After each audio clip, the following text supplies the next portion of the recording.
Hey everybody, Cinephile Mike is here, and it is day 39 of Award Season Reviews, Season 3. 97 reviews coming at you in 97 days, covering many of the films up for contention this award season.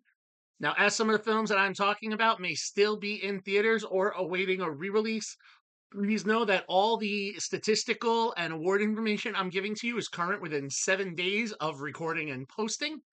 This is critical response, box office information, what has it won, what do I think it will win, and so on. And most importantly, these reviews are spoiler free. Also, make sure you check out my website, cinephilemike.com, for lots of great additional Oscar and award season content, including a Where Can I Watch It spreadsheet in case you're trying to get all of your watching in before the awards. So, we are in our sixth theme week, which is the Golden Globes. Mostly I have not covered all of the Golden Globe nominated films yet, and I'm not going to be able to cover them all by Sunday. But I am talking about at least 7 of them that are here this week. All of the films I'm talking about have been nominated for at least one Golden Globe Award, and we will see what happens at these awards on Sunday. Now, for today, interestingly enough, I'm talking about another film of an artist, two artists I discussed just earlier this week. Now, similar to how, yesterday I talked about Yorgos Lanthimos, who released Poor Things and Kinds of Kindness within about 6 months of each other, Luca Guadagnino did the exact same thing, only putting both films out in the same awards eligibility year, about 8 months apart, give or take. So today I am discussing A24's Queer. From the same team of challengers, which I discussed at the beginning of this theme week, Queer is written by Justin Kuritzkis, based on the novella by William S. Burroughs, and directed by Guadagnino. Still having some screenings, the film was released in November of 2024, and to date, the film has made $2,837,173 domestically and an additional $369,828 internationally for a current worldwide take of $3,207,001. Like yesterday's Kinds of Kindness, the film was divided in the ratings. It was certified fresh by the critics with a critical rating of 77% from 186 reviews, but on the audience side, it was a spilled popcorn ticket with a 59% popcorn meter from over 500 audience reviews. Queer lands on this awards season for the Golden Globes' sole nomination for Daniel Craig, who was nominated for Best Performance by a Male Actor in a Motion Picture Drama. Craig is also nominated for Best Actor at the Critics' Choice Awards, and he was named Best Actor by the National Board of Review, who also named Queer one of the top 10 films of the year.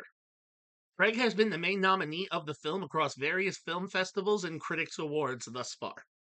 So, what is this film about?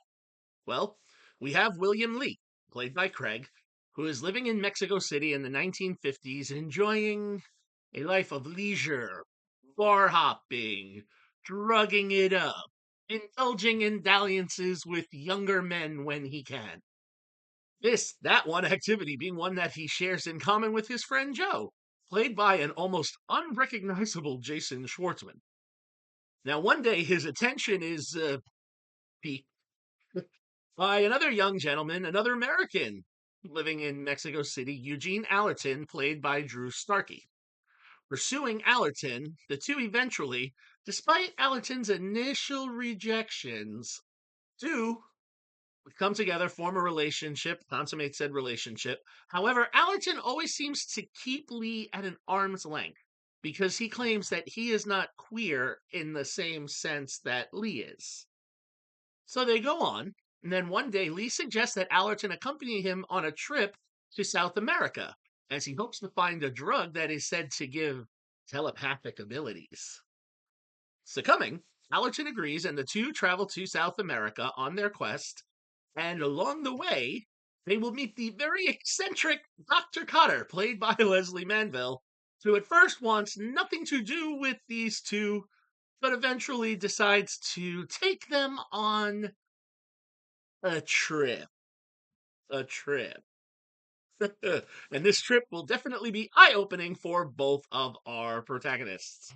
From this, we will see the ramifications of this trip on the relationship and see what happens as we move on from it.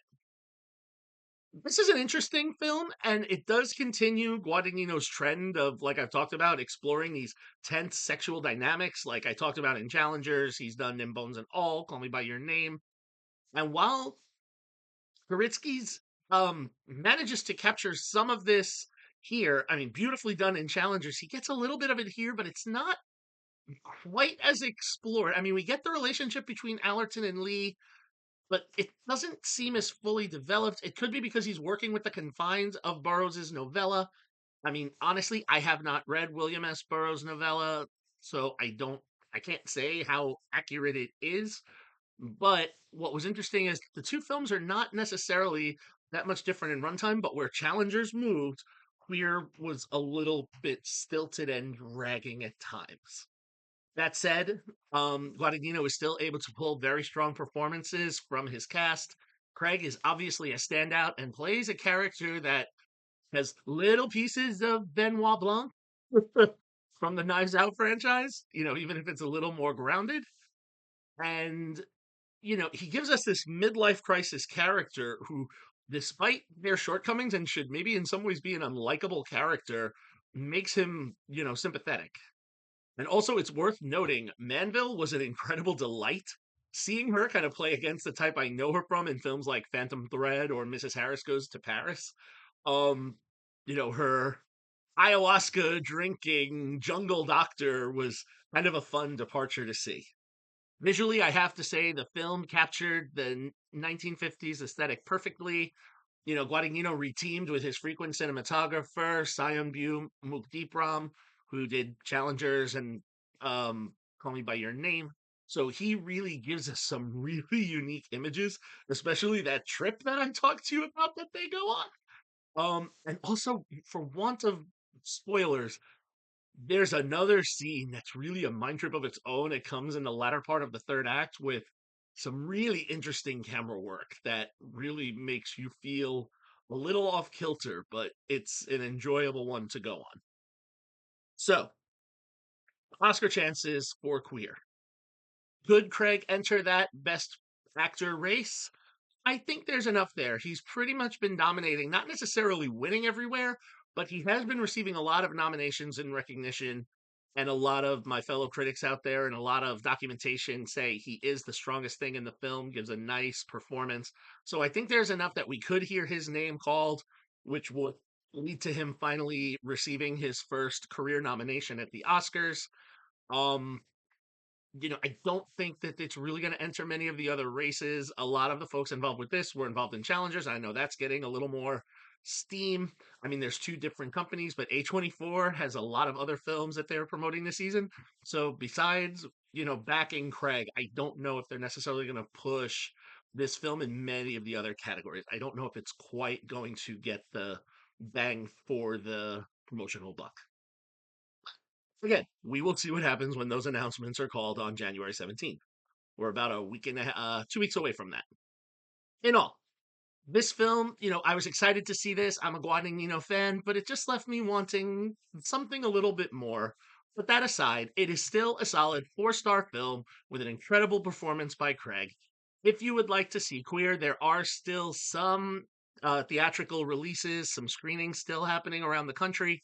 Unfortunately, as of this time, there is no streaming date shared. It will eventually come on Max. Most of A24's, actually, all of A24's films do eventually land there. It is not available yet for digital rental or purchase, although it could be coming within the next few weeks. Because it came out about the same time as even Wicked, and Wicked is now popping up on the digital platform. So we'll see what happens there.